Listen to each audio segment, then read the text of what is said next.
What if the biggest mistake of your life turned out to be the one thing that saved you? When a struggling single dad accidentally sends his grieving daughter to the wrong summer camp, he expects complaints, chaos, or at best, a refund. Instead, she returns transformed, smiling again, carrying stories of a mysterious woman who changed everything. And when he follows her footsteps back to the woods, he finds not just the camp, but the one person who might heal them both. This is a story about second chances, quiet miracles, and the kind of love that doesn't arrive with fireworks, but stays for good.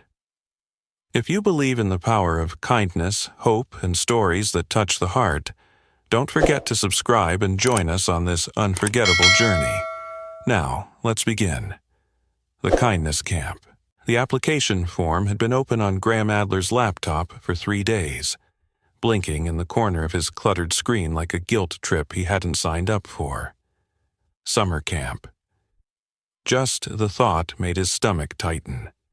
He rubbed his temples, staring at the digital flyer. STEM Ahead, a camp for future coders.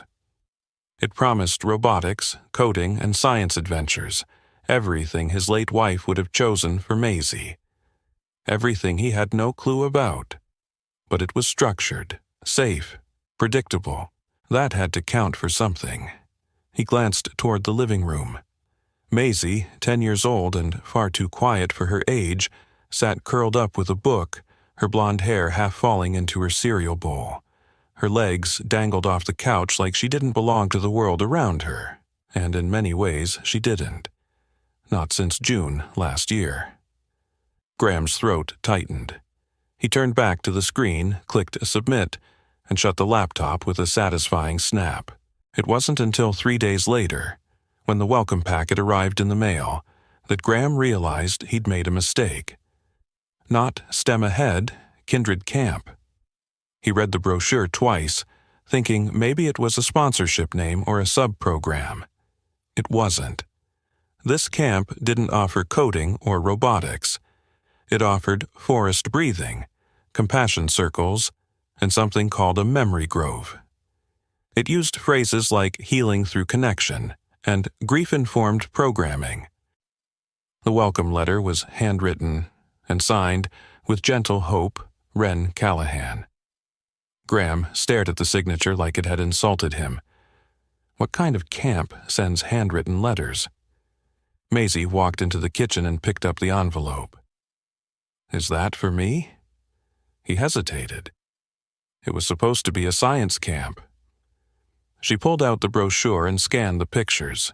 Children sitting in hammocks, painting rocks, writing letters to someone off-frame. Her eyes lit up, just a flicker. I like trees, she said softly. Graham frowned. Maisie, this isn't robotics. This is... He paused, flipping through pages filled with images of barefoot kids planting wildflowers. It's feelings, and hugging, and pine cones. Maisie looked up. Can I go? He blinked. You want to? She shrugged. It looks quiet. That stopped him. She hadn't said she wanted anything in months, not new shoes, not screen time, not even dessert. You really want to go to this kindred place? He asked. She nodded once. Mom liked trees too. And that was it, that one line. They arrived at Kindred Camp 2 weeks later, tucked away in a pine-shaded valley 2 hours north of Seattle. The dirt road leading to the entrance was so narrow, Graham had to reverse twice to let a Subaru pass. His truck looked absurd among the rows of hybrids and minivans. A woman in her late 30s stood under a string of handmade paper lanterns, waving at new arrivals. She had curly auburn hair pulled into a loose braid, freckles across her nose, and wore a sun-faded shirt that read, "Kindness is contagious." "Welcome to Kindred," she called warmly. "You must be Maisie." Maisie nodded shyly and half hid behind Graham. He extended a hand out of reflex. "I'm Graham Adler, her dad." She shook it gently. "Wren Callahan. I run the emotional wellness programming here. Of course she does, Graham thought. Her voice was like warm honey in a cold cup. Don't worry, she added, noting his skeptical expression. We don't force anyone to sing Kumbaya. Maisie cracked a smile at that. The check-in process was seamless, which somehow made Graham feel worse. He'd expected chaos, tears, a last-minute change of heart. But Maisie rolled her suitcase down the gravel path like she belonged here. The camp had that effect. It was absurdly peaceful. Birds chirped. Wind moved through tall pines like breath. No one was shouting. No one was rushing. When Maisie spotted a girl showing others how to make flower crowns near the pond, she paused. Then she looked at him and said, "You can go now, Dad." Graham blinked. Already? Maisie nodded, gripping her little backpack. You'll pick me up next Friday, right? He crouched down. Of course I will. She leaned in, kissed his cheek, and added, softly, Don't forget to smile sometimes. I miss it. That broke him. He waved goodbye and turned before she could see the tears prickling behind his eyes. As he reached his truck, Wren was there again, leaning casually against the fence. She's a remarkable kid, she said. Graham gave a half smile. She lost her mom last summer. I thought so, Wren said quietly. A lot of our campers have that look, like they're still listening for footsteps that won't come. He looked at her then, really looked. There was no pity in her eyes, only understanding. I didn't mean to sign her up here, he admitted. It was a mistake. Some of the best things are, she said with a soft smile. We've built this place on those. Graham didn't know why, but he lingered another 5 minutes before getting in the truck. The air smelled of pine and wood smoke, and something else he hadn't felt in a long time. Possibility. Wren Callahan had long ago learned that the real magic of Kindred Camp wasn't in the pine trees or the fresh air. It was in the silences. The kinds of silences that weren't empty, but full of ache, of memory, of kids too young to grieve, and parents too tired to admit they were grieving too. That morning, as she moved through the check-in crowd with her clipboard and easy smile, Wren felt the subtle shift in the wind that always came with the first day of camp, a mix of anticipation and invisible weight. The unspoken question every child seemed to bring. Will I be okay here? And then there was Maisie. Wren had noticed her immediately. Her quiet posture, the way she scanned the campgrounds like a puzzle she wasn't sure she wanted to solve. But she also noticed how the girl's hand remained steady in her father's. No tight grip, no panic, just presence. A bond, frayed, but not broken. And then there was the father. Graham Adler had the look of a man who'd stopped looking.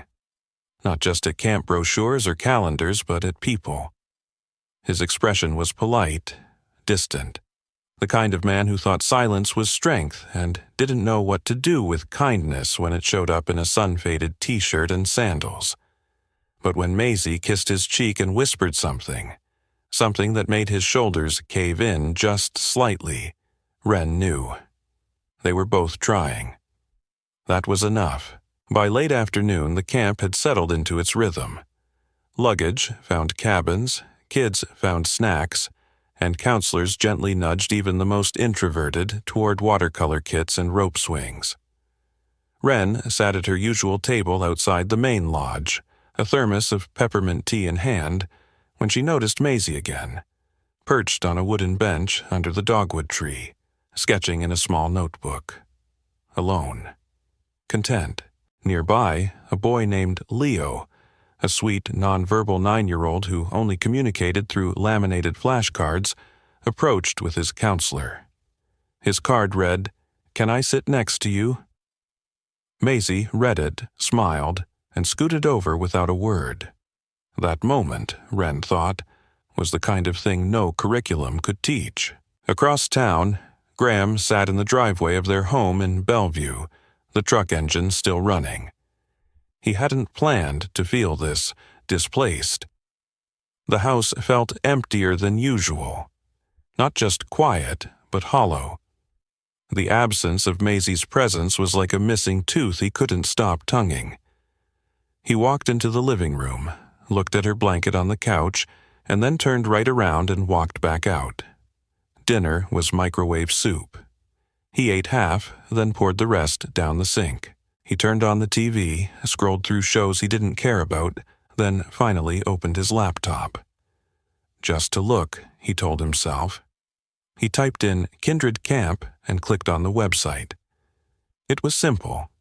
Hand-drawn icons, soft colors, a banner that read, "Where Healing Grows in the Wild."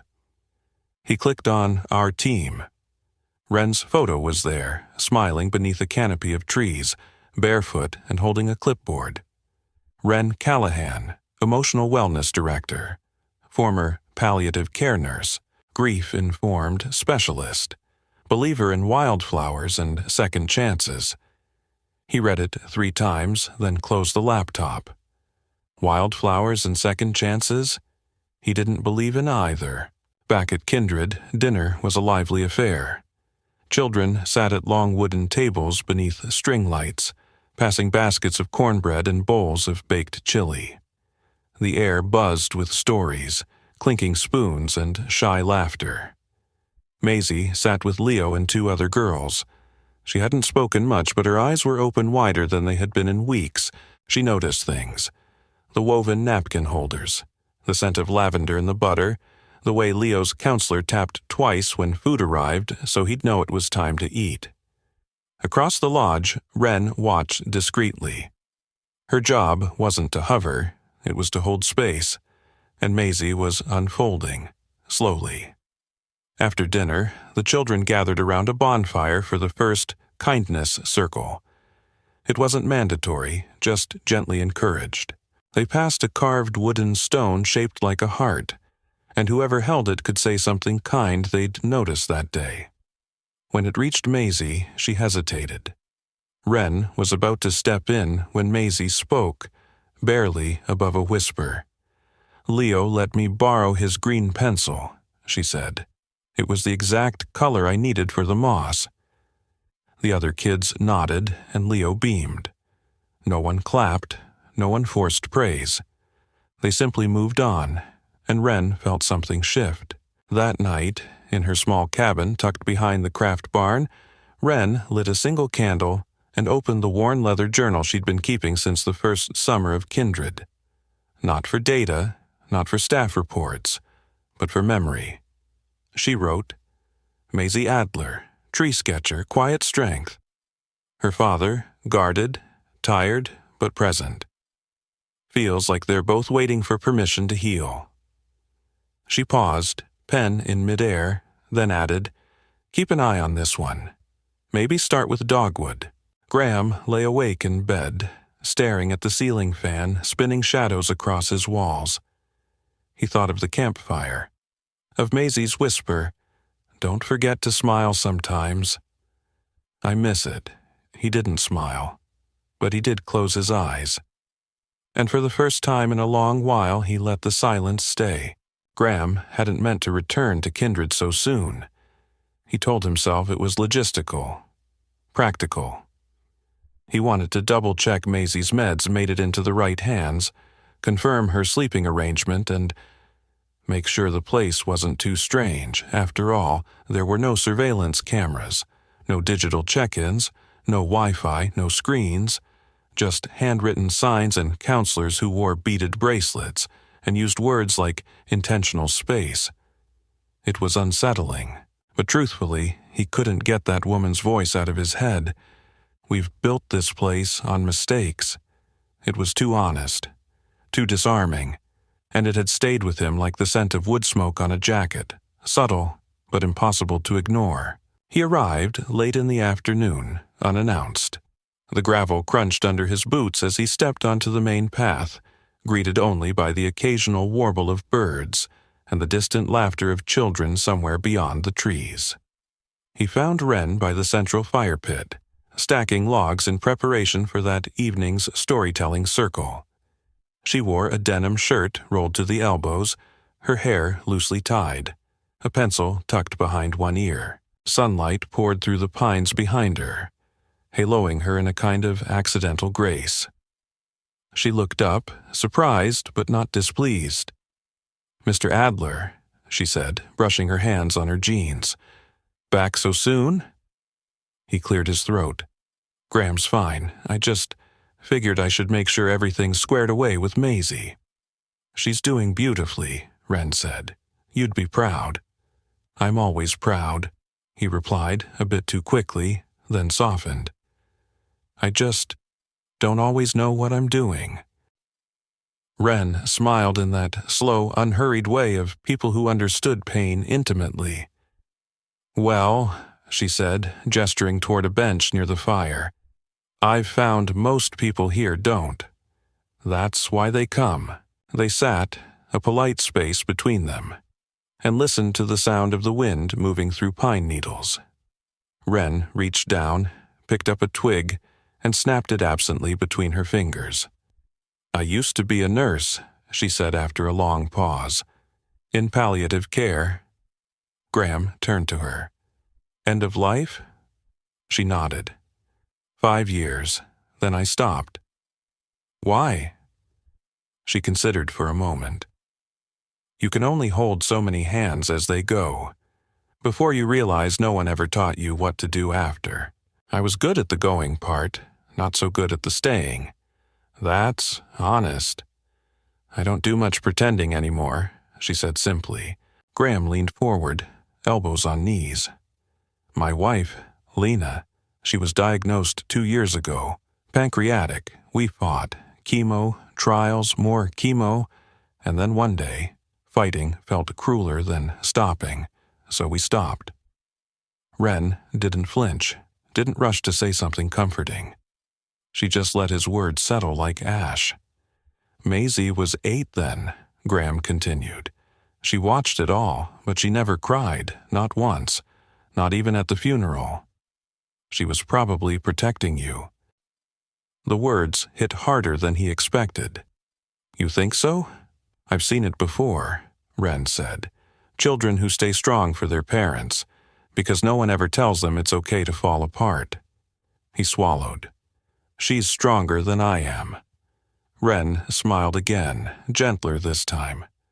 "Maybe, or maybe she's just waiting for you to go first."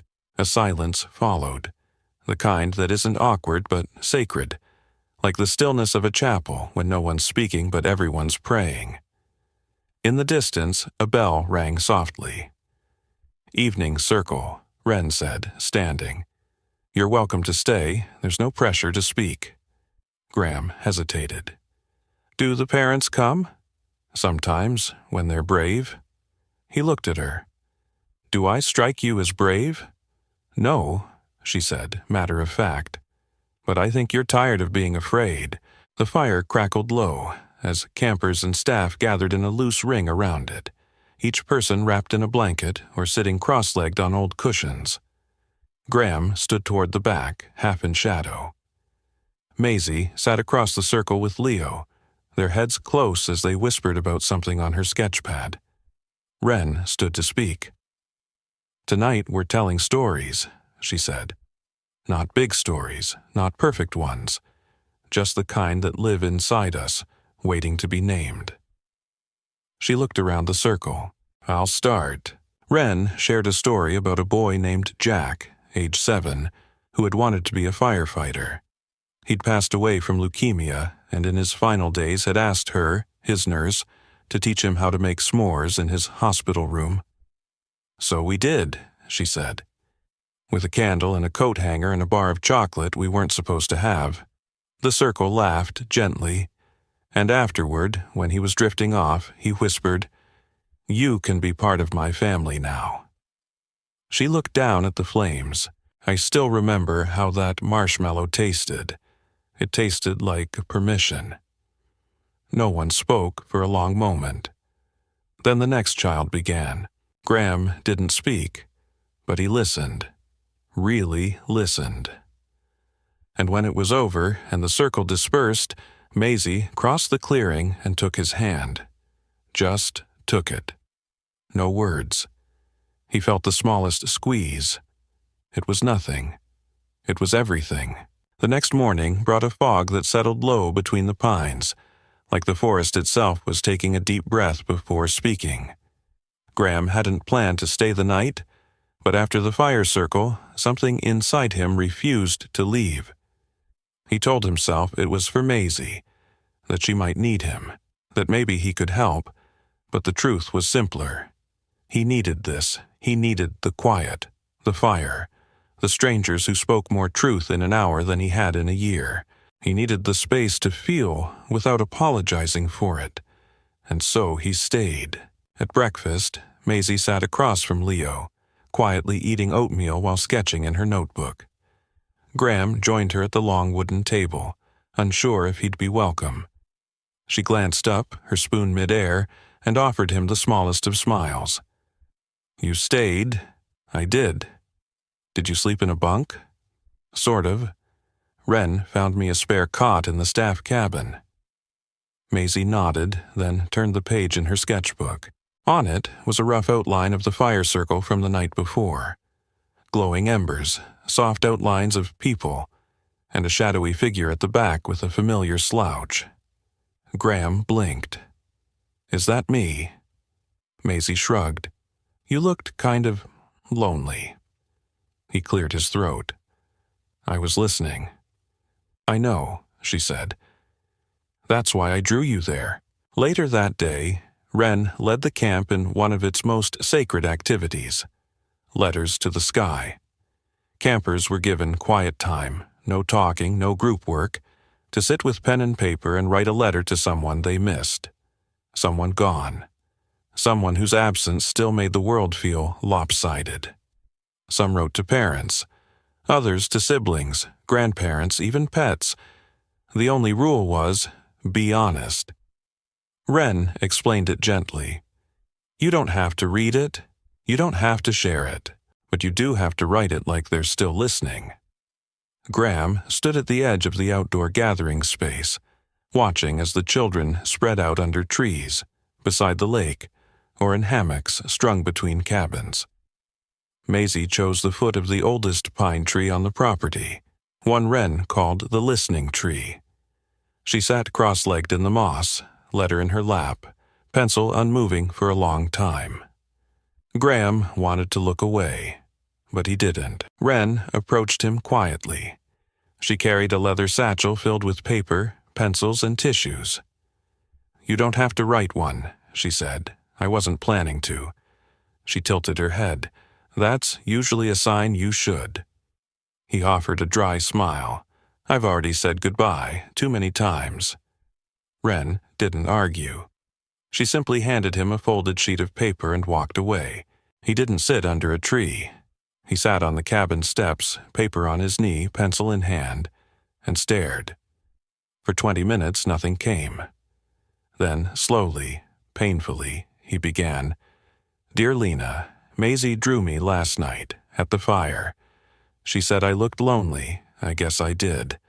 I keep waiting for the grief to go somewhere, to drain out or fade, but it just keeps reshaping itself. It sits in the corners of her room, in your handwriting on recipe cards, in the way I don't know how to braid her hair or answer her silence. You would have loved this place, trees and messy feelings and kids who make you want to try harder. Maisie's smiling more here. She made a friend. She's still quiet, but it's not the brittle kind. It's the kind that listens, like you used to. I don't know what I'm doing, but I think maybe that's okay now. Lava. He stared at the letter for a long time, and then, without planning it, he folded it in thirds, looked up at the pale morning sky, and whispered, Here. He let the wind carry the words.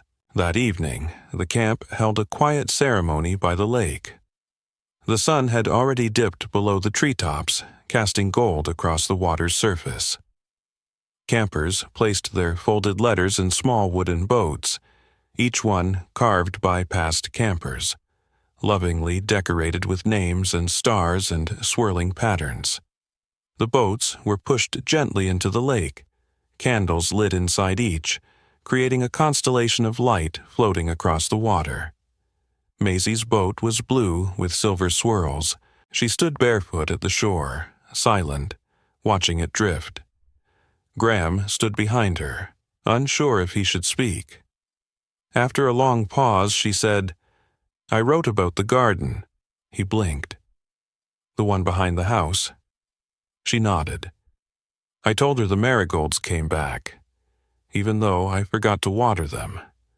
Graham felt something twist in his chest. "That's a good thing to tell her." Maisie turned to him. "What did you write?" He hesitated. "That I miss her, and that you're still her favorite person." Maisie didn't smile, but her shoulders loosened. She reached for his hand again. They stood like that, side by side, watching the lights drift toward the horizon. No words, just sky and letters, and maybe, just maybe, something listening. The morning sun crept slowly across the kitchen floor of the main lodge, catching flecks of flour floating in the air like soft snowfall. Wren stood barefoot at the stove, a spatula in one hand, her hair in a messy twist that had clearly lost the war with sleep. On the griddle, pancakes sizzled, imperfectly round, gloriously uneven, some with blueberries that had burst into purple blotches, others plain as promise. "Flip too early, and they sulk," she muttered, more to herself than anyone else. Graham, standing behind her in a camp apron 2 sizes too small, raised an eyebrow. "You talk to your pancakes?" "Only the difficult ones," he smirked. "That explains why they don't like me. I flipped one too early, and it folded in half like a sad omelet." Wren chuckled, handing him a fresh ladle of batter. "We don't aim for perfection here, we aim for joy. And maybe breakfast." It was his 3rd morning back at Kindred. He hadn't planned to stay this long, but neither Wren nor the other staff seemed to mind. When he offered to help in the kitchen, Wren had simply handed him an apron and said, "Hope you like fire alarms?" There was something about cooking that calmed him. Maybe it was the simplicity of it. Ingredients, heat, transformation, a quiet kind of alchemy. You couldn't overthink grief while measuring flour. The kids began trickling into the lodge in pairs and sleepy clusters, still rubbing eyes and tugging on sweatshirts. The air filled with the sweet scent of cinnamon and maple syrup, and the low murmur of a new day beginning. Maisie arrived with Leo, both carrying pine cones. Wren spotted them and grinned. "Pine cone pancakes?" she asked. Maisie shook her head. "Campfire craft later. We're making tiny boats." "Eco-friendly," Leo's counselor added with a smile. Graham watched his daughter quietly. There was color in her cheeks again, a little more spring in her step. She laughed when Leo mimed the pine cone sinking dramatically into a pretend ocean of syrup. And Graham, without meaning to, laughed too. After breakfast, Wren poured them both coffee and led him outside to the back porch, where the sun warmed the wooden railing and birds flitted in the brush. "Maisie's changing," she said, sipping from a mug that read, "Grief makes artists of us all." "I see it in the way she's drawing. Her lines are lighter, her colors more curious." Graham nodded slowly. "I see it too." "And you?" Wren asked. He blinked. "What about me? You seem less brittle." He exhaled, watching a squirrel dart through the grass. "I think I forgot how to laugh. Not because I didn't want to, I just didn't remember the shape of it anymore." Wren tilted her head. "And now?" "Now I'm burning pancakes with a woman who talks to them." She laughed again, this time not softly but fully, and he found himself watching her, not the trees. There was something in her presence that didn't just invite honesty, it demanded it. Not forcefully, but with such gentle constancy that it felt wrong not to offer it. He hesitated, then said, "Lena used to sing while she cooked. Off-key, terrible stuff, Fleetwood Mac, James Taylor, really bad renditions. Wren smiled. I bet Maisie loved that. She'd roll her eyes and pretend to hate it, but the first time I cooked without music. The silence hurt.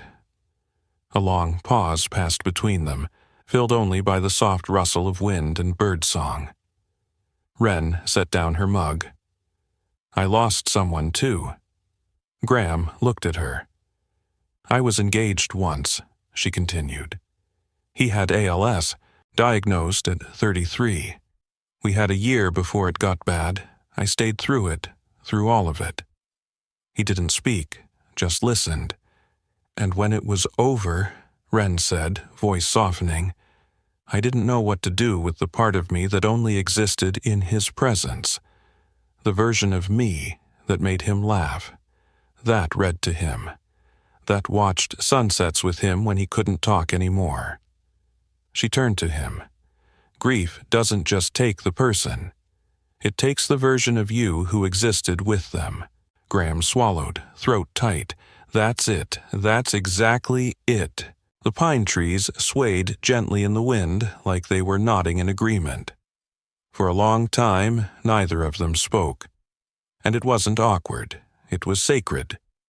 Two people sitting with their brokenness like it was a third companion on the bench. One neither of them had invited, but both had finally stopped trying to push away. Do you ever think about starting over? Graham asked. Wren turned to him slowly. Not in the romantic comedy, fireworks kind of way, he clarified. Just having someone beside you, again. She looked out toward the forest. Sometimes, she said, but I don't want someone to fix me. I want someone to sit beside me in the undone parts and not flinch. Graham nodded. Yeah, me too. They shared a look, quiet, curious, unrushed.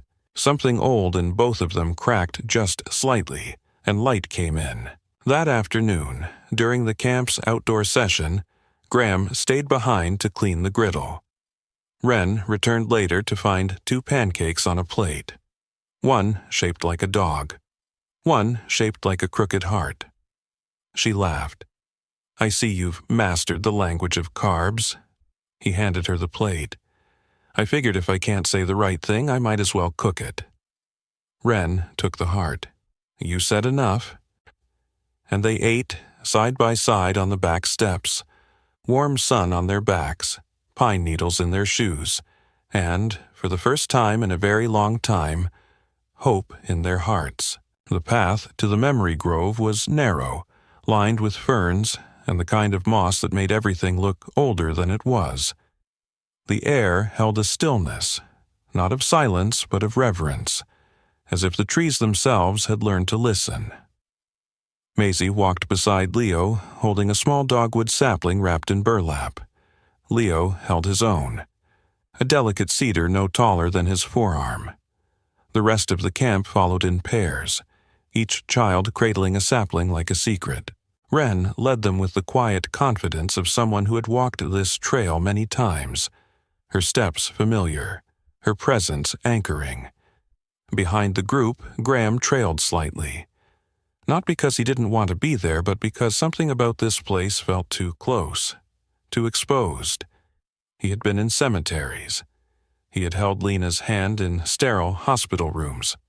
He had nodded politely to condolence cards and made casseroles for church memorials.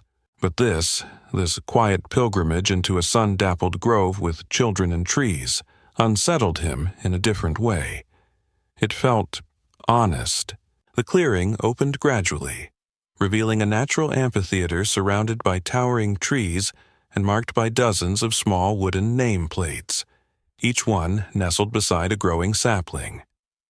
Names carved by hand. Messages inked in permanent marker. Some in shaky child handwriting, others etched with care and tears. Graham's breath caught in his throat. Maisie's eyes scanned the grove, pausing on the messages. To Grandma Jo, who smelled like peppermint. For Benny, who always let me go first. I miss your laugh, Mom. Wren knelt near the center of the grove, setting down her shovel. "This is a place of memory," she said gently. "Not of endings, but of beginnings. Every tree planted here is a way to say, 'You mattered. You're still growing with me.'" She let the words settle before continuing. "If you want to share who your tree is for, you can. If not, that's okay too. What matters is the planting." One by one, the children stepped forward. Leo's counselor helped him sign for Grandpa, who read me stories with voices. Maisie waited until the end. Then she stepped into the soft dirt and knelt, gently unwrapping the roots of the dogwood. She glanced once at Graham before beginning to dig. She liked these trees, Maisie said quietly. "Mom," she said, "they bloomed even when nothing else wanted to." Graham's heart clenched. Maisie looked down at the little sapling and pressed her hands around the roots. "I didn't know what to say at her funeral," she said, "so I didn't say anything." Silence.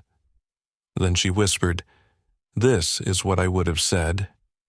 Thank you, Mom, for staying soft even when things were hard." She stepped back, eyes glassy but steady. Graham swallowed hard. Something inside him cracked and shifted. Pride, grief, awe, all braided into one unbearable, beautiful ache. Later, as the children returned to camp for lunch, Wren lingered in the grove, gently smoothing soil around a few of the newer saplings. Graham stayed too. "She's got your courage," Wren said, not looking up. "I don't feel courageous," Graham replied. "Courage doesn't feel like a victory march," she said. "It feels like standing in a quiet grove, watching your daughter say what you haven't yet found words for." He looked out at the sea of young trees, each holding someone's story. "You've built something remarkable here," he said. "It wasn't mine to begin with," Wren said softly. "It was dreamed up by a friend. Someone who believed there had to be more gentle places in the world. Places where grief wasn't hidden. Where love didn't disappear just because someone did." She stood, brushing her hands clean. "When she passed, I couldn't let it go, so I stayed, watered, waited." Graham nodded slowly. "You kept growing." She looked at him then, a quiet knowing in her eyes. We all do, in our own crooked ways. That evening, Graham and Maisie returned to the grove together, just the two of them. The sun cast golden light across the clearing, turning every leaf into stained glass. Graham carried a small cedar sapling he'd asked Wren for earlier that afternoon. Maisie looked at him curiously. "You're planting one too?" He nodded. "I think it's time."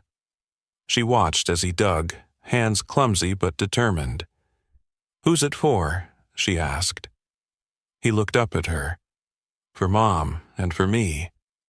Maisie tilted her head. "You?" He placed the tree into the soil. "Because I've been stuck, and I think maybe it's time to let something grow again." He paused. "Besides pancakes."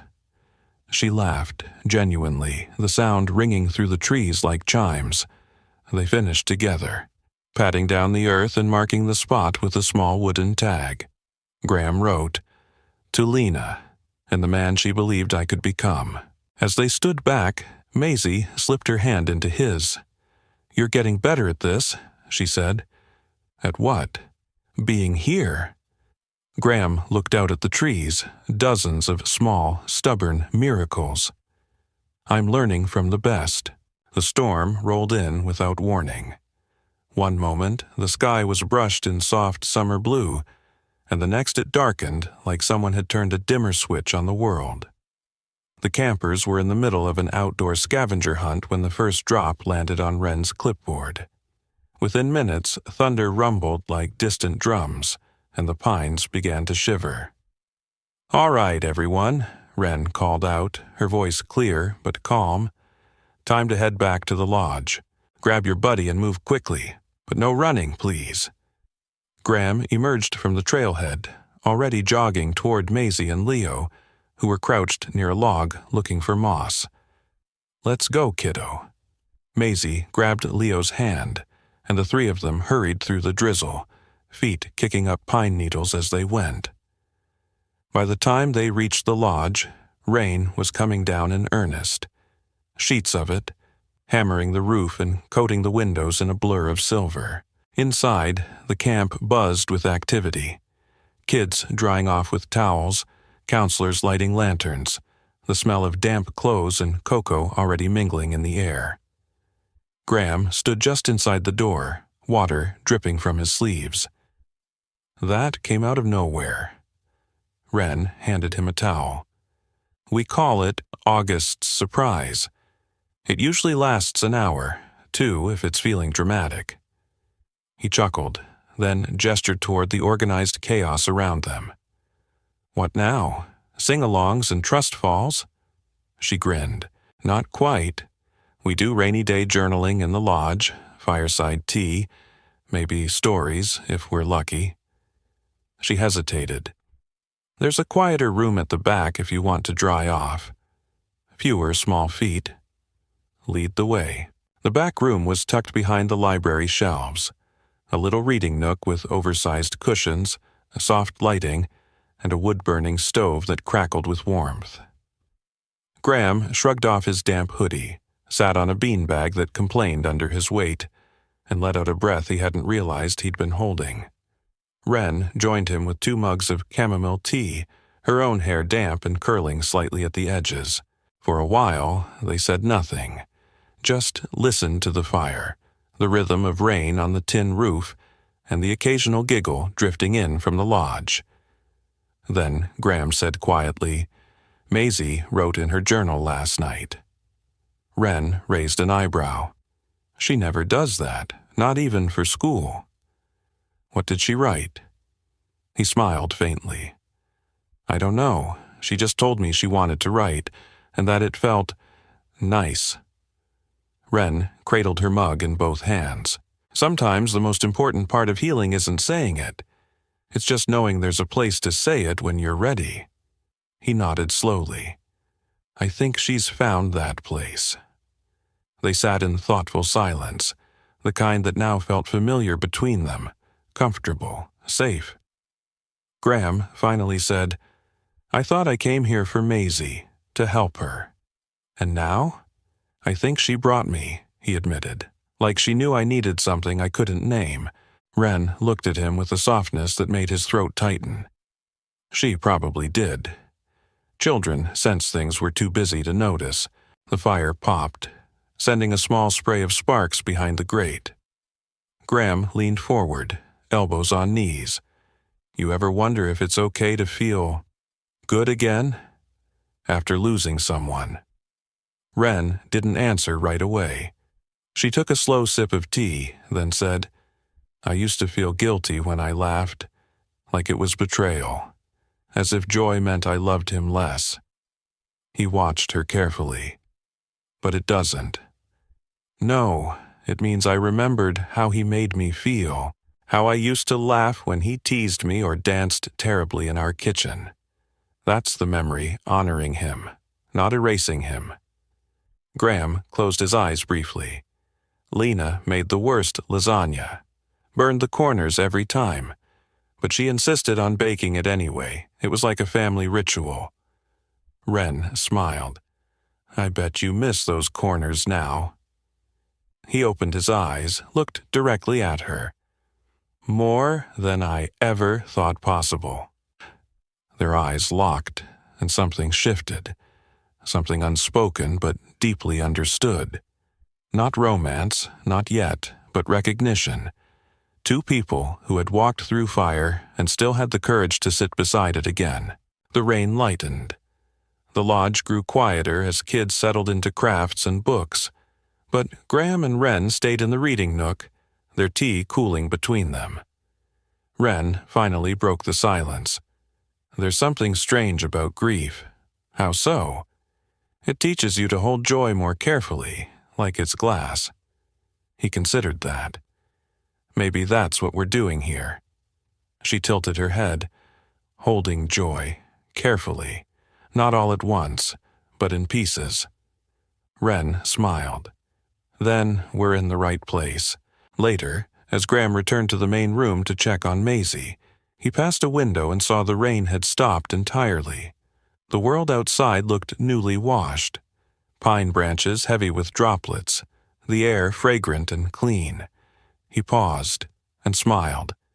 Not because someone told him to, not because he was supposed to, but because, for the first time in a very long time, it felt like something inside him had finally taken root and begun to grow.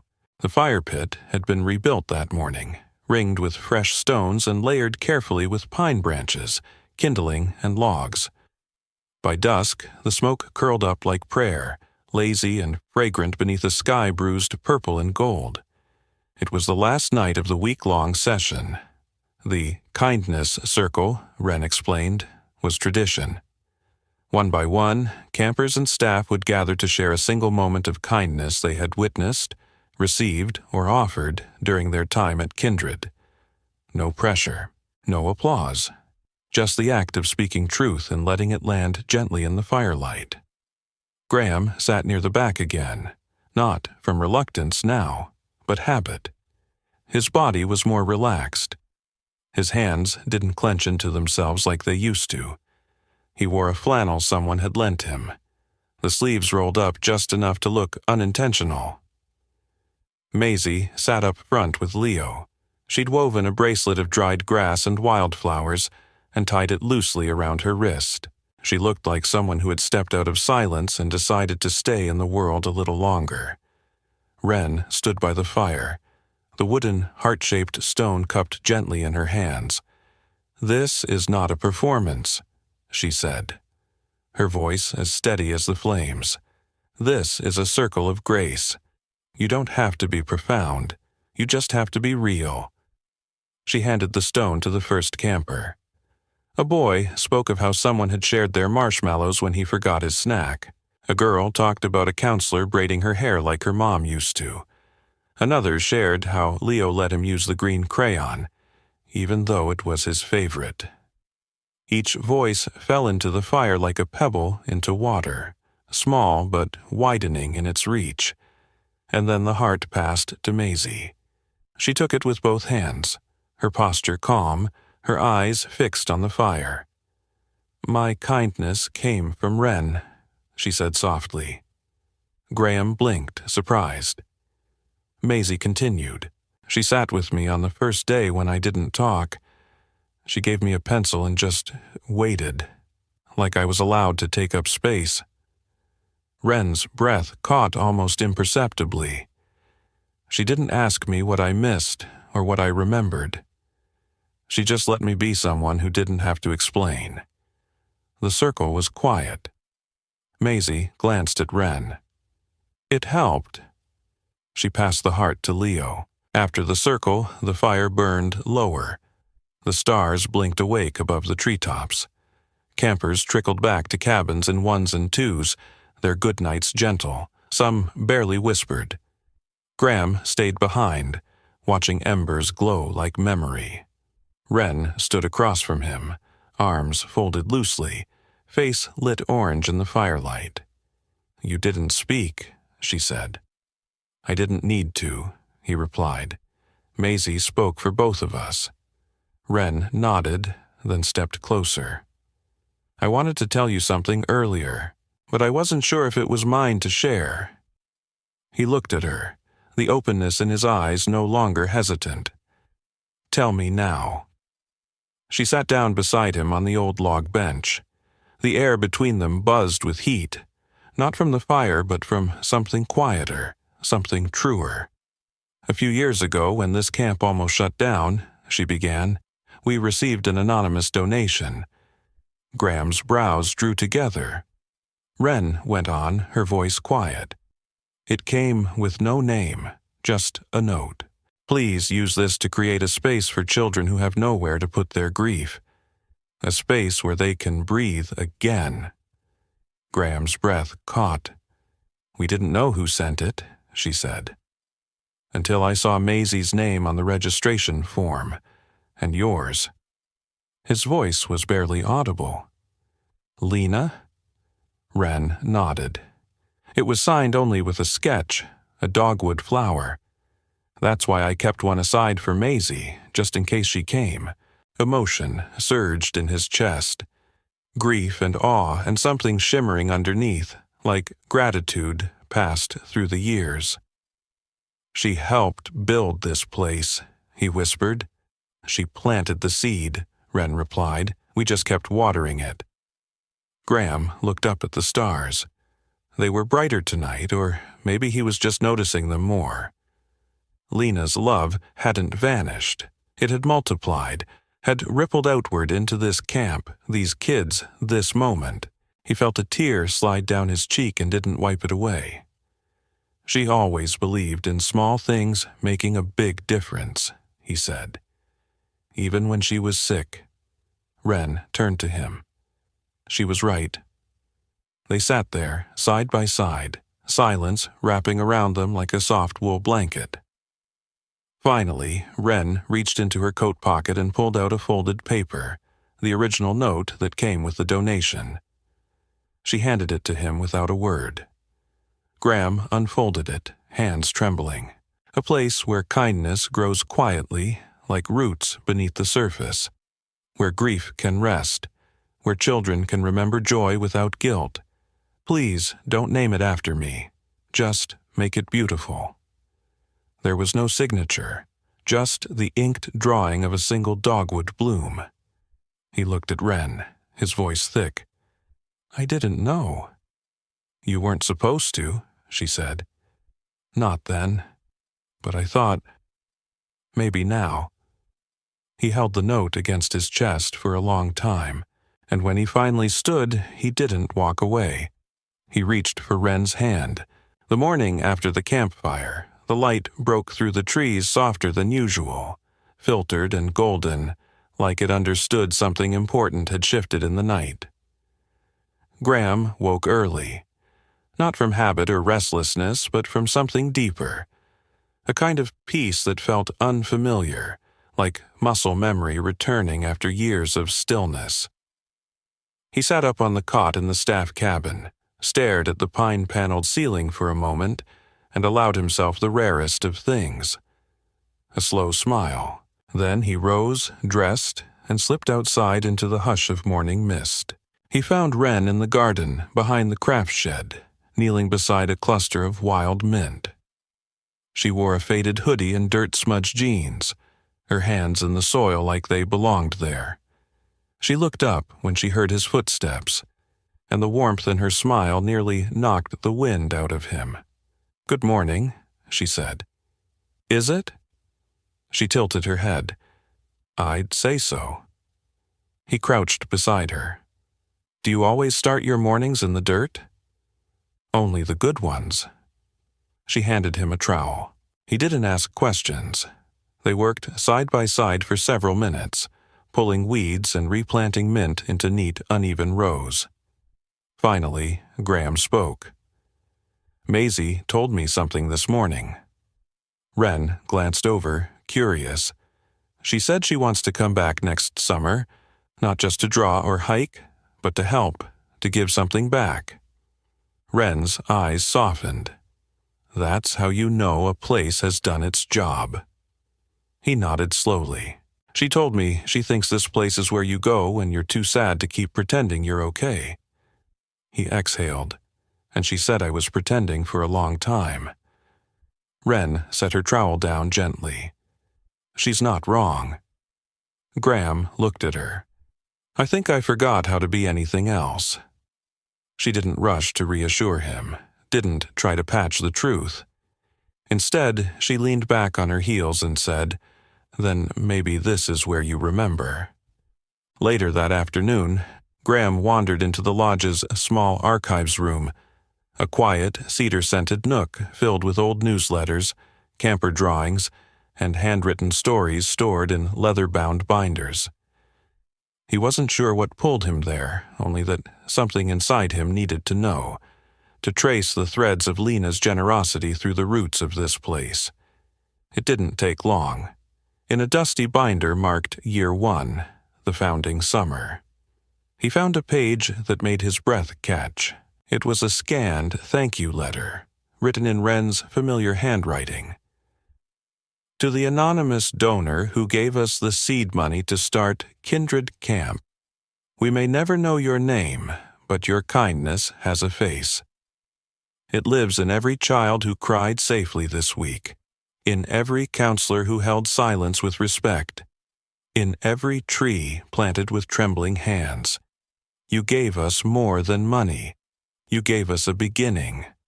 With gratitude, Wren Callahan. And beside the letter, a photograph. It showed Wren and a few staff members standing in front of the very first cabin built on the grounds, newer, brighter, and unmistakably hopeful. In the corner of the frame, almost hidden behind a post, was a woman Graham hadn't expected to see. Lena, young, her hair wrapped in a red bandana, a clipboard in her hand, smiling at something off camera. Unposed, candid, radiant. The breath left his lungs. She had been here, not just in spirit, not just through a donation, but present, physically, years ago. Before her diagnosis, before the storm, before he ever knew this place existed. He touched the photo gently. It was never just a coincidence. That evening, Graham asked Wren if they could return to the memory grove. She nodded without question, and they walked there in the golden hour light, past waving grasses and the quiet whisper of wind in the pine boughs. Maisie had chosen to stay behind, to work on something, she'd said, vague but content. The grove was still, bathed in amber sunlight. The trees were motionless, like they were listening. Graham stood before the cedar he and Maisie had planted days earlier. I found her, he said softly, in a photo with you. Wren stood beside him, not surprised. She came out for a weekend that first summer, quietly, no fanfare, just showed up with notebooks and questions and a dogwood sapling in her back seat. She never told me, he said. Wren glanced up at the branches. Some seeds we plant without expecting to see them grow. He took a deep breath. I think maybe I'm ready to keep growing too. Her hand found his.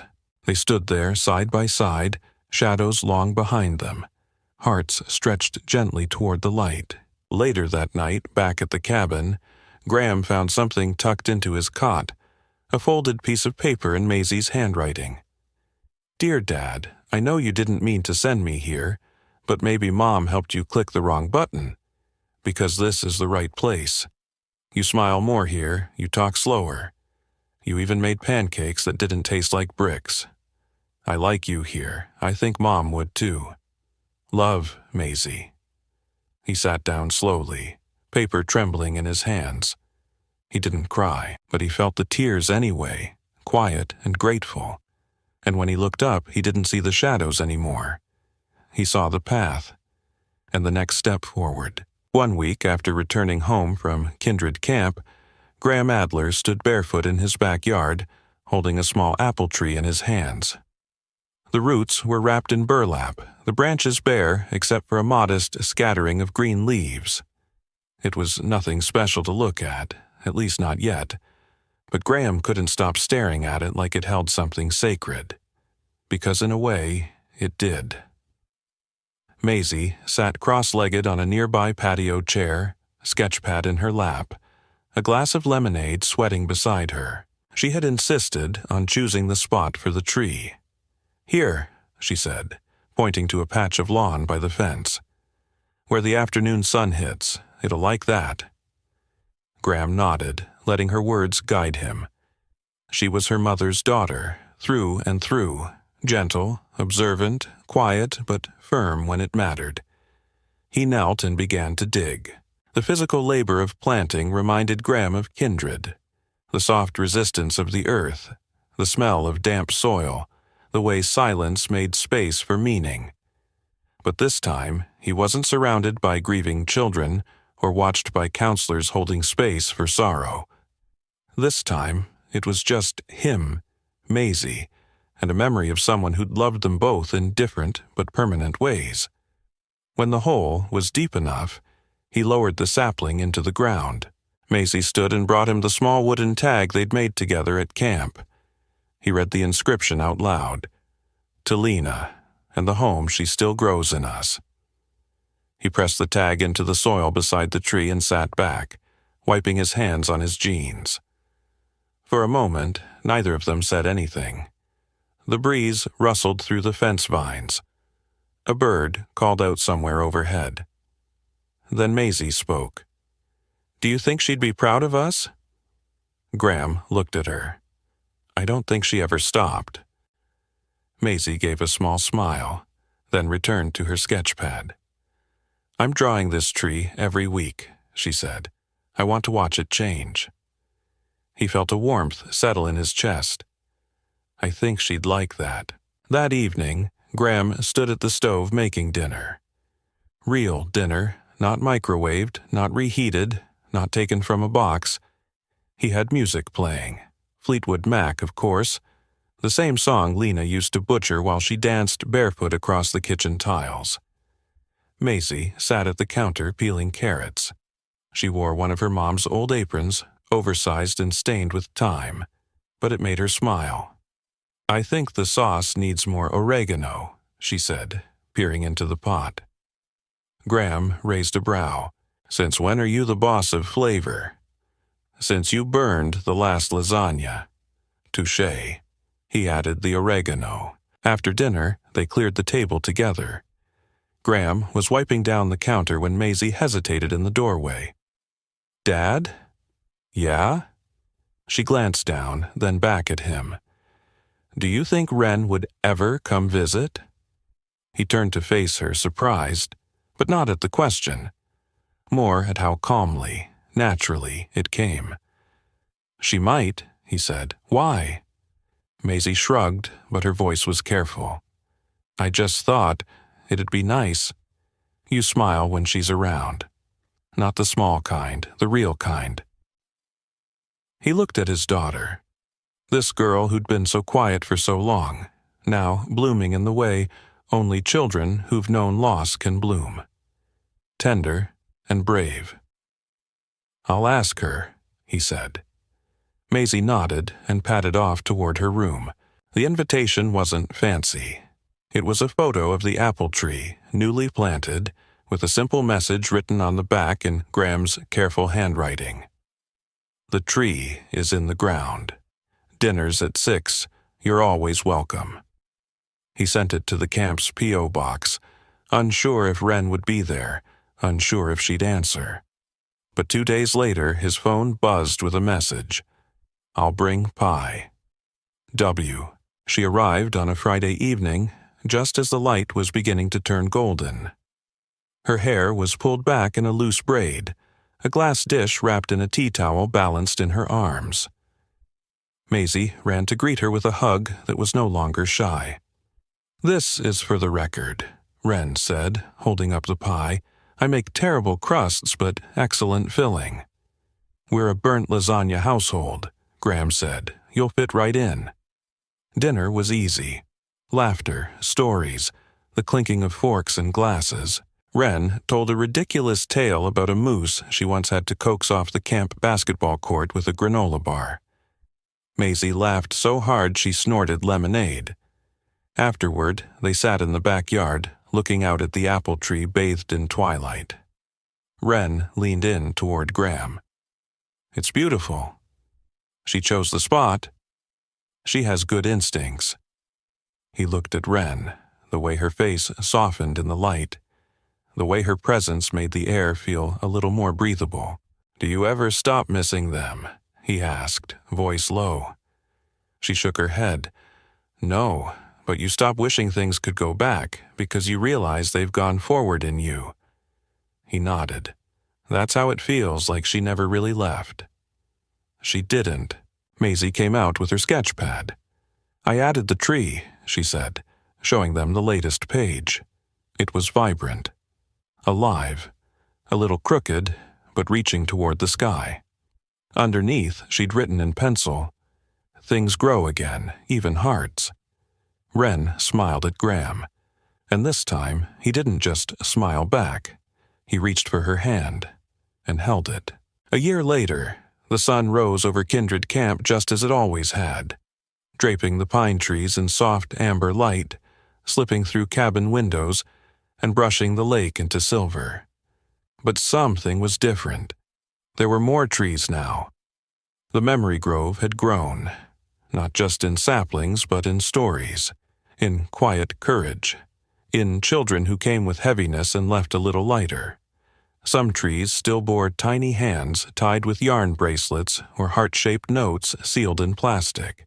Some stood unmarked, silently bearing witness. And beneath one young apple tree near the fence line, Maisie Adler knelt on the soft ground, her sketchbook resting on her knees. She was 11 now, taller, surer, her hair tucked behind one ear with a pencil she never seemed to part with. Her strokes were bolder, her lines more certain. She was sketching the tree she and her father had planted the summer before. It had grown a full foot, its branches reaching outward like it had decided, finally, to take up space. Behind her, Graham stood holding a thermos of coffee in one hand and a paper bag in the other. "Breakfast delivery," he said. Maisie turned and grinned. "You made scones?" "Kind of. They're more like slightly confused biscuits." She laughed, the sound spilling freely into the morning air. Wren appeared a moment later, brushing pine needles off her jacket. She walked straight to Graham and kissed him on the cheek, easy and familiar. They shared a smile that didn't need explanation. Together, the three of them sat beneath the apple tree. There were no big announcements, no declarations, just warmth, just presence. That weekend, Kindred held its annual Open Grove Day, a tradition Wren had started after the 10th anniversary of the camp. It was a time for former campers and their families to return, to visit their trees, and to walk the grounds that had once held their sadness and turned it into something rooted and real. The lodge buzzed with old stories and familiar faces. Children ran barefoot through the grass. Parents stood in quiet groups near the fire pit, cups of cider in hand, not speaking of grief, but of growth. Maisie guided visitors through the grove with Leo, now 12, and proudly volunteering as an assistant counselor. Together, they told stories not just of who the trees were for, but who had planted them, what they had carried, and how they had changed. "This one," Maisie said, pointing to a tall pine, "was planted by a boy named Sam. He said he missed his sister's laugh. And this one," Leo signed with a smile, "was mine." Graham watched them from a distance and felt something expand in his chest. Not grief, not pride alone, but something more enduring, continuity. Hope that didn't demand anything loud or perfect. Just roots. Just care. Just the quiet miracle of staying. Inside the lodge, a display table had been set up with memory pages, handwritten notes and photos contributed by past campers and families. Graham wandered past the displays slowly, reading the dedications, feeling the presence of 1,000 invisible threads.